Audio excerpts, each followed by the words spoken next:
If you have a strange or scary story you'd like to share with the channel, go to astheravendreams.com and click the button to send it my way. And also, if you like the channel and haven't yet, please do consider subscribing. It helps a lot.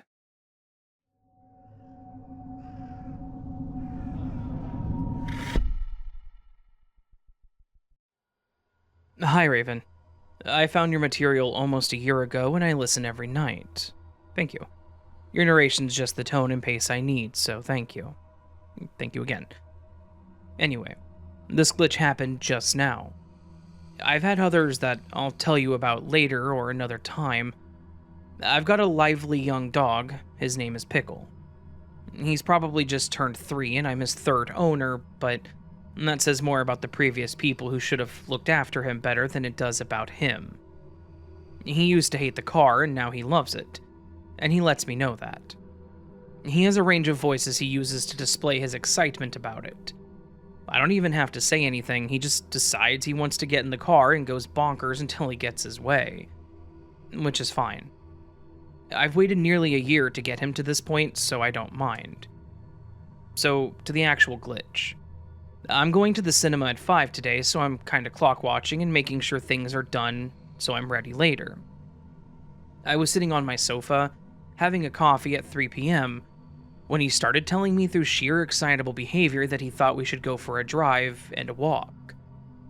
I kept him waiting for a short while before I had finished my coffee, and then I fed him. It was then 3:15. Perfect, I thought, and plenty of time to get him out. I'm still watching the clock throughout, I'm always like that. I have a very responsible job where timing matters, so I always make sure that I'm very organized. I also check one clock against another to be doubly sure. We get in the car, and after a short drive, the car clock is reading 3:30 when we arrive at the woods. We start the walk, have a chat to a few people along the way, and carry on walking through the woods and fields. I live in a beautiful part of the UK, about 200 meters from the beach, and I love the countryside that's also right on our doorstep. Walking along, I look at my phone and it's 4:06. So it's a good idea to head back now so I can find a parking spot and get sorted before the movie. So we walk back to the car and Pickle jumps right in. We're all good. Everything's good. However, here is where the glitch happens. On our drive home, I spot one of the people I'm going to the cinema with, and she's clearly walking home from work. I shout to her as we go past, and I think, that's odd. I swear she said she was leaving work at 3 p.m. I look at the clock in the car, and instead of reading 4:30 as it should, it reads 3:30. I grab my phone. 3:30. In my head, I'm saying, no, something's very wrong here, that's not possible. We park up and get home, and every clock is saying 3:40, but how? How can I check the clocks before leaving, check them against each other again in the car on the way there in my phone when we're walking, but end up an hour in the past? For anyone thinking I must have read each and every clock in my mobile phone time wrong, there's not a chance that was the case. I made sure multiple times that we were on course for time because I had plans. This doesn't make any sense. I run a healthcare agency and I'm auditing visiting times to patients daily. I do not make mistakes when it comes to time. The safety of patients depends on my accuracy. If I have to go anywhere, I literally arrive just before I should or on time. I'm very rarely late to anything because, well, it's just because of who I am and how I organize myself. I've questioned how this has happened and I have no answers that I can give you. This is truly weird. I have had another glitch of missing time, and this one was witnessed by another person, so I'll quickly tell you about that one too.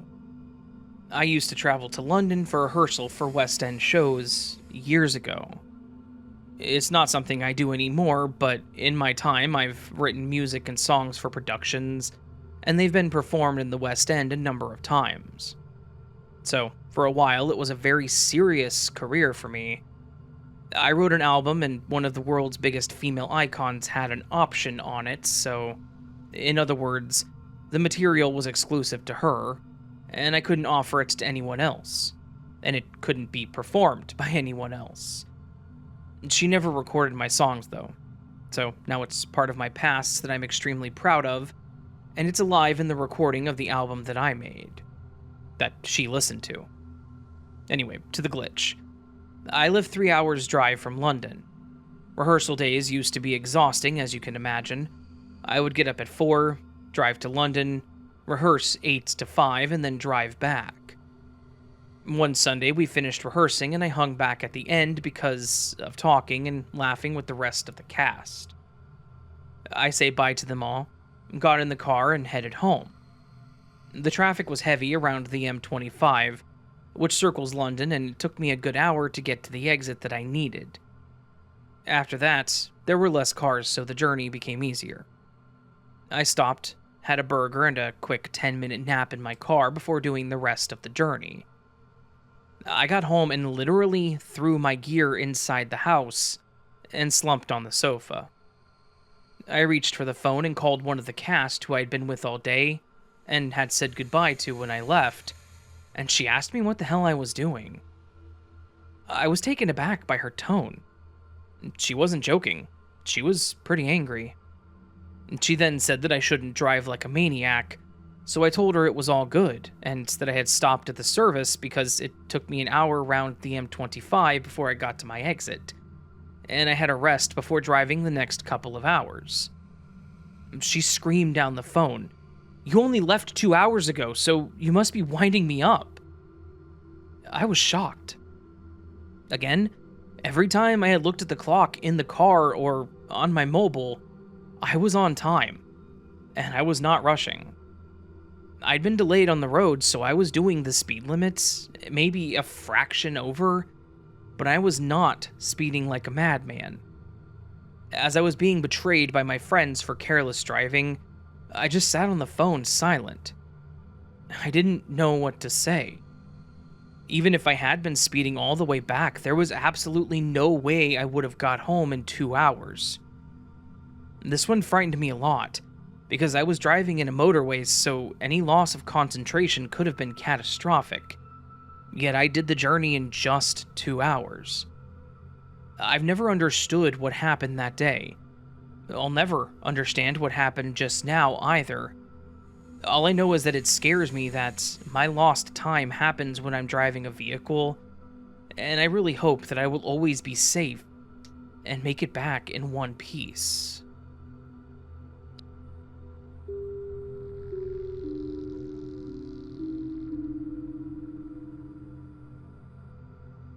Hi, Raven.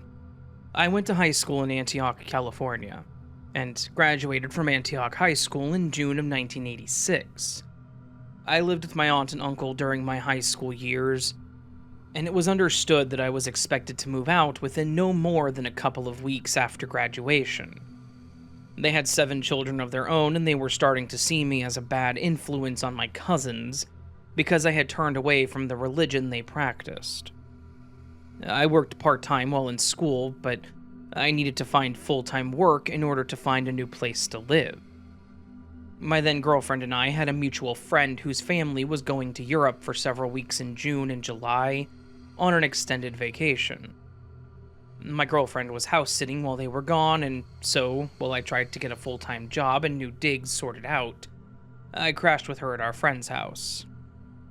One night, I dreamed that I had auditioned for a play.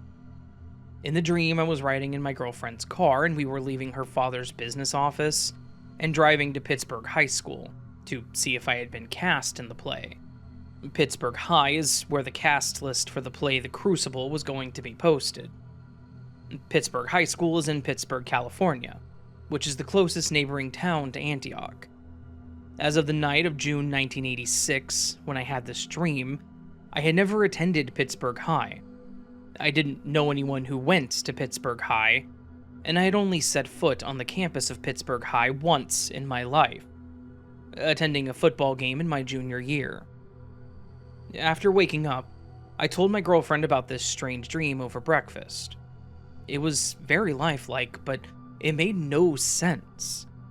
I had been active in drama in high school, so auditioning for a play made sense, but All the other elements were out of place in typical dream fashion. After all, I had recently graduated high school and I never attended Pittsburgh High anyways, so why would I be doing a play there now? The Crucible was one of my favorite plays, but I didn't know of anyone producing it at the time. Pittsburgh High or otherwise. My girlfriend's father's office was in Pittsburgh, but neither my girlfriend nor I worked there. Honestly, I probably only told my girlfriend about it because it was such a vivid dream. Time passed. I moved away from Antioch for a couple of months to get a job and money stuff sorted out, but moved back in September of 1986. By then, my girlfriend was working part-time for her father and attending the local junior college, Los Medanos College, LMC. The school is located right in between Antioch and Pittsburgh and serves both communities. At this point, I want to note that, of course, I wasn't thinking about that dream from June anymore. I had moved on with my life. One day, while walking my girlfriend to class, I saw a flyer on a bulletin board announcing auditions for the fall play. The play was The Crucible. Excited for a chance to do one of my favorite plays, I auditioned. As it turned out, LMC's theater was too small to house a full stage play. It would be staged at Pittsburgh High School instead, because Pittsburgh High's drama teacher was directing the play for the college. Several days after the auditions, I drove my girlfriend's car over to her father's office to pick her up from work. We leave with her driving and me in the passenger seat, of course, because it's her car. So I'm in the car with my girlfriend and we're leaving her father's office to go to Pittsburgh High School and look at the cast list of The Crucible to see if I was cast in the play. It was exactly like the dream. The thing that separated this from your typical deja vu is that I had a witness. My girlfriend was with me when I had the dream, and I told her about it right after I dreamed it. Then, months later, she was with me again when the events seen in the dream occurred, and she remembered me telling her about the scene months prior. So I didn't just have some vague feeling that I had seen some event in a dream. I knew I had seen it in a dream. I remembered when the dream had been. I told someone else about the dream at the time. That person remembered me telling her about the dream, and that person was also with me when the events of the dream took place in real life. All the elements of the dream, which made no sense at all in June of 1986, turned out to make perfect sense in September of 1986. Because the details of my dream were both so specific and so unlikely at the time of the dream, random chance is a nearly impossible explanation. In my opinion, more impossible than some as yet unexplained glitch in the Matrix or other mechanism for seeing future events. I don't know exactly how, but I experienced some kind of wrinkle in time in 1986.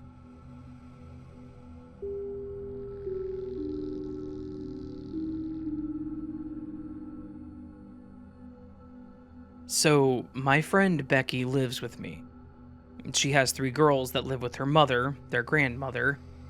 The reason for this is 3 years ago, Ryan, partner of Becky and dad to all 3 girls, went into hospital to have a heart transplant. Ryan was only born with 2 heart valves. You and I are born with 3. He had struggled with his health all his life until they found out the tech to implant a smart valve, which mimics our valve. Also, he could have opted for a pig's heart valve, however, he agreed to have the smart heart valve. Surgery went well, but Ryan ran into trouble after surgery and recovery, but not conscious yet, and they couldn't shock his heart into restarting. So while the nurse was ringing Becky to come to the hospital, ASAP as things had turned, she wasn't sure if he would make it. They cut open his chest and tried to massage his heart to get it to beat again, but unfortunately, Ryan's heart never did beat again. This is probably one of the worst things anyone can go through in life. So, while Becky's whole world came crashing down, she knew that she could not take care of her girls or afford to keep the house. So, she asked her mom for help. And that's the reason her and her girls lived apart. So, when I met Becky through her brother last August, I offered her to have a forever home with me and my partner, Paul. She moved in that same evening. Slowly but surely, all of her belongings came to my flat, but in bags. I thought it was very sad that she had to live out of bags. She must feel that there was no place where she belonged and was invited and wanted and loved, so I made some drawers available to her. Later on, in February, we bought one of those canvas wardrobes, but unfortunately we were unable to figure out how to put it all together properly, so once it was up, it was unstable and eventually it bowed in the middle. So at this point, we took it to bits and recycled it before it collapsed. We're awaiting a delivery of a 3 set of drawers in 2 days, but for now she's using our old self set. So, when the girls came to stay on Friday, her eldest daughter, Jessica, 10 years old, lost her tooth that night. The next day, I informed her that the tooth fairy does not get her benefits until Monday, as we would not have any benefit before that.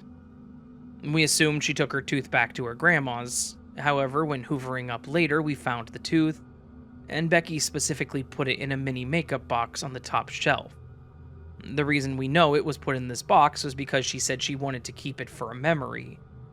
I asked about the amount the tooth fairy would give, and she replied that she would give her some money, but she doesn't believe in the tooth fairy after that, and we didn't speak about the tooth until the next day when she was putting her makeup on. She emptied her bag, and what popped out was the tooth. We were gobsmacked. We remember her putting it in that makeup box, and we heard it clink against the plastic. I said, "You definitely put it in there because we were stood next to each other, and I had inquired about Jessica and the tooth fairy. So I confirmed to her that you definitely put it in said makeup box because of the discussion about the tooth fairy." I reminded her of this. There is no way that Becky went near that makeup bag that night because she had removed her makeup from the day before, got in the shower, and was dressed to settle down that night. But she left the hoovering as the final job before bed. So there was no need to get into the makeup bag until she did. There is no way that she could have done this and not remembered. Nor is there any chance of someone playing a trick on us, as it was only me and her who knew where the tooth was. Also, my fella treats me like a princess. He would never do something to harm me in any way. We have the best type of relationship, and on the 27th of June we'll be celebrating 20 years together, although we're not married, or just as serious as if we were. This isn't a case of psychological abuse or anything, so the only thing that we could explain it away with was a glitch in the Matrix. I have actually said out loud to the universe to never send me any glitches because my mental health would not react back to this in a healthy way. Instead, it sent Becky the glitch, and I was the one who witnessed it. So, that's our glitch experience. We do feel included in this glitch experience, but it hasn't messed with our heads mentally, so we're grateful for that. Thank you for reading, and thank you to the world for listening. Have a great day, and make sure you take care of each other.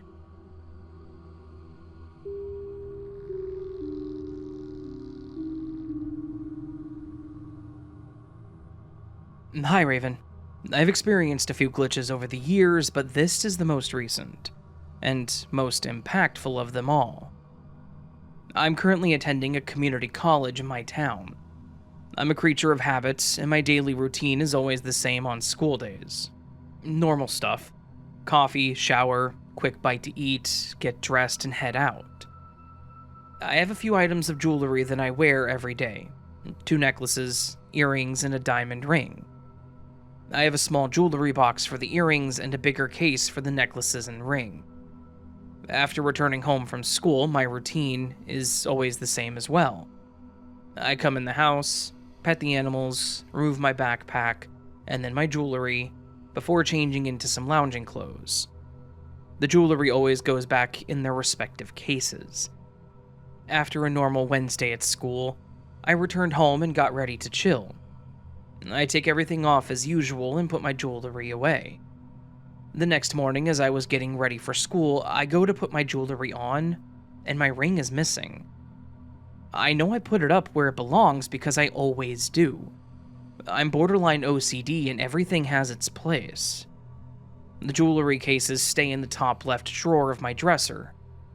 I take the cases out and look in the drawer, but to no avail.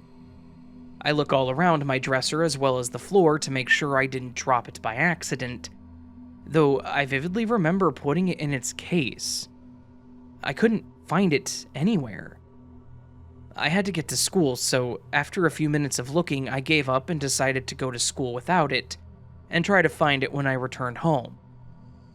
As I was sitting in class at school, I reached into the lower right pocket of my camouflage cargo shorts to grab a Jolly Rancher. As I did so, I felt something. It was my diamond ring. I was shocked. I was happy to find it, but perplexed because that was impossible. I wear different outfits every day, so there was no logical way for the ring to be in there. I hadn't worn this particular pair of shorts for at least a week or two, so even if I had put it in my pocket, for some reason the previous day, it wouldn't be in these shorts. I only take the ring off when I'm putting it away, at home, so there was no reason for me to put it there. But there it was. For the rest of the day, all I could think about was the ring. Thinking back over the course of the last 24 hours, trying to figure out what just happened. I thought I had lost my ring, but I guess this was the system's way of correcting its mistake by giving my ring back.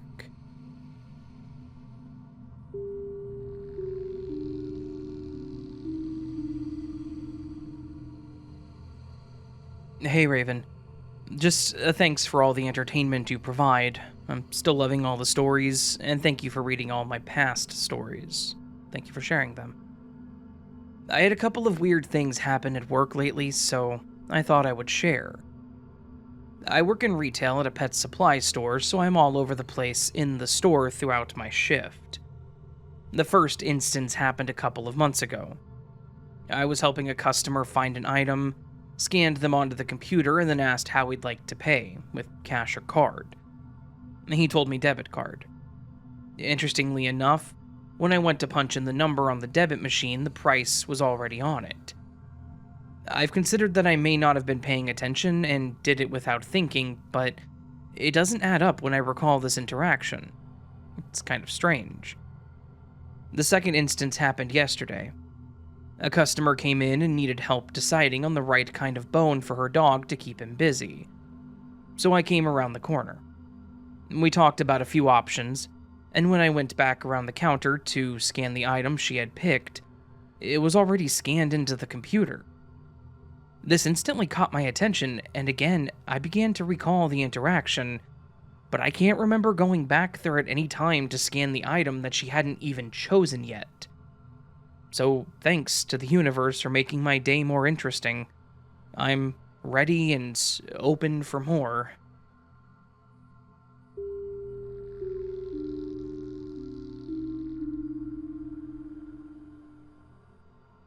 My best friend had an aquarium. Not sure of the gallons, but it was almost 2 feet long by 1 foot wide, and maybe 1.5 feet deep. She had the diver and treasure chest decoration that opens up when the chest fills with air, a few fake corals, a little bit of greenery, a filter, and of course, some fish. Not a lot of decorations, but with such a small tank, any more deco would have been overkill. I think her idea was that the fish were supposed to be the main decoration anyway.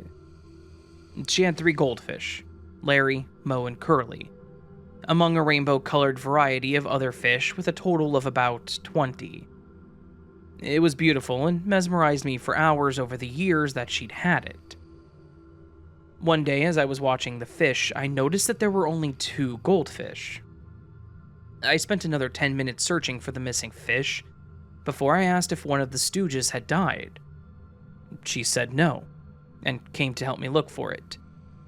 She removed the top of the tank and used the net to hold the treasure chest open so we could look inside. No goldfish. She moved the corals and greenery around. No goldfish. We checked the filter and still no goldfish. I know that some fish are escape artists, but this tank had a heavy lid that wouldn't have allowed such acrobatics. We eventually gave up on finding it and accepted the fact that 1, we didn't have a clue about how it could have vanished, nor would we ever, and 2, the Three Stooges were now just a pair. About a month later, she bought a smaller aquarium and asked me to help her swap them out. She had set up the new tank the day before I went, because of room temperature water and all that. We moved the fish to their new home and then started the demolition of the old tank. A shop vac would have been a godsend at that time, but all we had was a siphoning hose and a 5-gallon bucket. While the water trickled out, we removed the filter and the decorations and we washed them. When the hose could no longer siphon the water, we hand-scooped all the gravel into a bowl to wash. Under the gravel, it had a grated plastic, quote, table that stood, at most, a half-inch tall, including its legs. Its dimensions exactly fit the inside of the tank, so there were no gaps between the walls of the tank and the table. Its purpose was to keep the gravel from touching the glass bottom of the tank, so there was only water between the bottom of the tank and the top of the table. We had to use a wire hanger to hook one of the table's grates to lift it out of the tank. The missing goldfish was under the table. There was no way that fish swam to where we found him. It was as if he had just teleported itself through an inch of gravel and a 1/4 inch of plastic into the water-filled void under the table.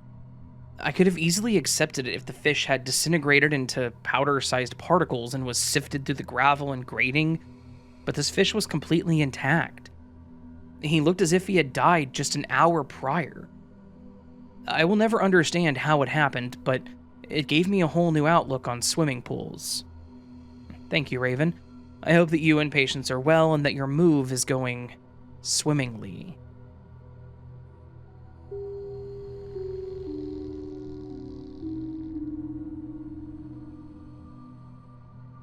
Hello, mate.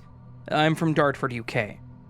When I was a kid, my granddad would walk me past my great-aunt May's house, who was quite old, to say hello, and she had an old pond in her front garden that my granddad built for her many years ago.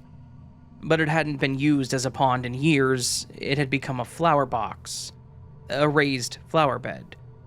It was about 1 foot high.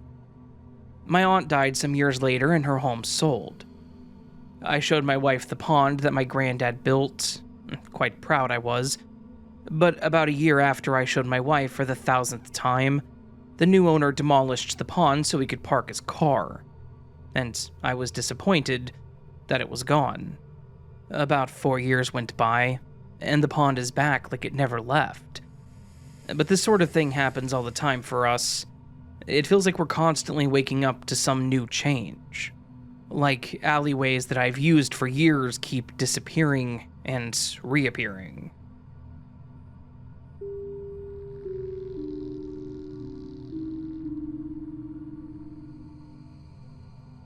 Good day, mate. Here's a couple of stories that actually happened to me. I hope you enjoy reading them. First one's the fly. It happened during my lunch break. I was sitting inside eating a Vegemite sandwich, trying to ignore all the wackos I work with. After about 5 minutes, I couldn't take it anymore and decided to head outside to get some peace and quiet. Of course, that didn't happen. As soon as I sat down at one of the old picnic tables, a fly, which I immediately nicknamed Louie, started buzzing around my face, dive-bombing my mouth, my eyes, landing on my hand and then taking off again. It felt like he was doing it just to annoy me. I kept waving him away, but Louie wouldn't give up. After a few minutes of swatting at him like a maniac, I finally snapped. Without thinking, I glared at him and said, "Stop, Louie!" And he did. The fly froze mid-air, about 1 foot in front of me, just stuck. Wings out, legs dangling, like someone had hit pause. I stared at him, confused. Maybe he landed on something invisible. I moved my hand above him, nothing. Under him, still nothing. No spiderweb and no string, just open air. I hesitated and then reached out to poke him, and he didn't move. He didn't even wobble. It was like poking a speck of dust glued in place. I pulled my hand back completely freaked out, and then, just as suddenly, Louis zipped off like nothing had happened, buzzing back into the world like he had never frozen at all. I still have no idea what that was. Story 2 is the missing noodles. This happened on a random afternoon when I was home alone. I decided to make some 2-minute noodles for lunch, but when I went to boil the kettle, it wouldn't turn on. It was dead. No lights, no click, nothing. Annoyed, I figured I would just cook the noodles in the microwave instead. I poured the water into the bowl, dropped in the noodles, put it in the microwave, set the timer, and then hit start. A few minutes later, the microwave beeped. I walked over, opened the door, and then froze. The bowl wasn't there. The microwave was empty. I stood there for a second thinking maybe I hadn't actually put them in, but I knew that I had. I watched them spin. Still, I checked everywhere. The counter, the sink, even the cupboards, just in case I did something without thinking. Nothing. I even checked the bin, wondering if somehow whenever I threw out the flavor packet, I had accidentally tossed the whole bowl too, but no. It was just gone. So I guess they got stuck in the Matrix somewhere, and I hope that you enjoy the noodles, Neo.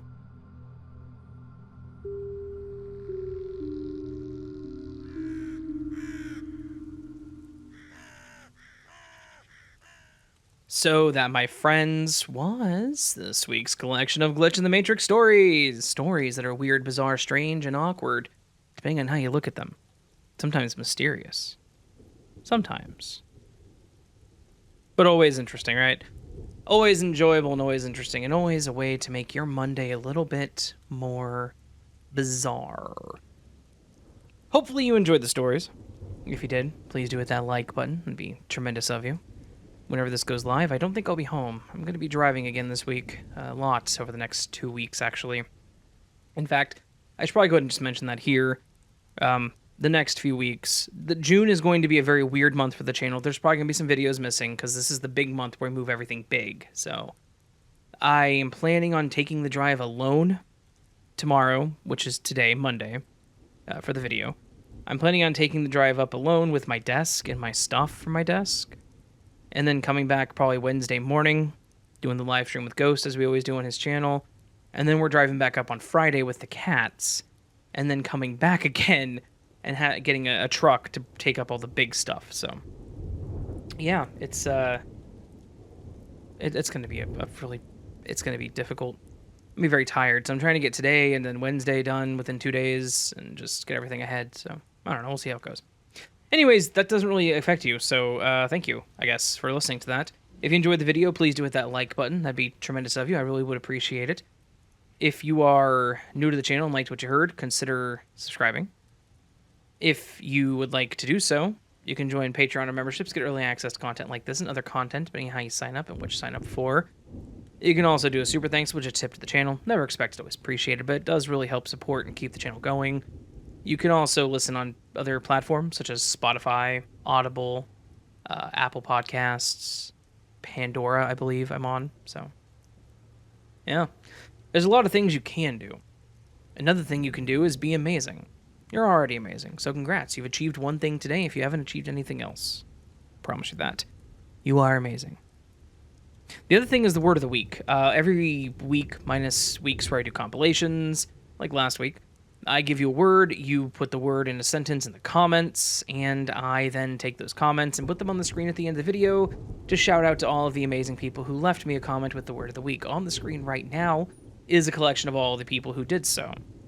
2 weeks ago was apricate. Not appreciate, apricate. I don't remember what apricate means, I'm gonna be honest with you. So these people used the definition that I gave them. They put it in a comment, I screenshot their comment, and put it at the end of the video. Yeah. Thank you to every single one of you who did leave a comment 2 weeks ago, sorry. 2 weeks ago. And just keep being you. Yeah. This week, The word of the week is one that I had trouble pronouncing whenever I first looked at it, which is inscrutable. INSCRUTABLE. I always want to, I look at it and I want to say inscrutable. That's not correct. There's no I before the A. So it's inscrutable, means not readily investigated, interpreted, or understood, or mysterious. The root word is the same root word as scrutiny, so that makes a lot of sense, right? You can't scrutinize it. It is inscrutable. So use that in a sentence. Put it in the comments. Get your stuff on this, your comment on the screen next week. All said, friends, hope you're having a beautiful day. Hope I see you again here very soon. But until then, remember, you are loved, you are valid, you are important, you are the best you that you can be. Do not forget it, and don't let anyone tell you otherwise. Until next time, my friends, much love, and sleep well.